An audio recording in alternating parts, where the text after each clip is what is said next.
444 centimeters in feet? First of all, we need to know the value of 1 centimeter in feet. It's always 1 centimeter equals 0.03280839895 feet. Now we have to multiply 0.03280839895 by 444.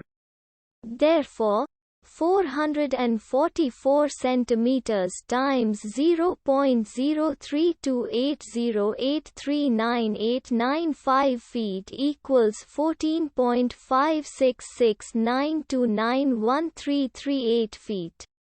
So, in other words, 444 centimeters equals 14.56692913338 feet. We hope you have enjoyed this video. Please like and subscribe to our channel for more videos like this.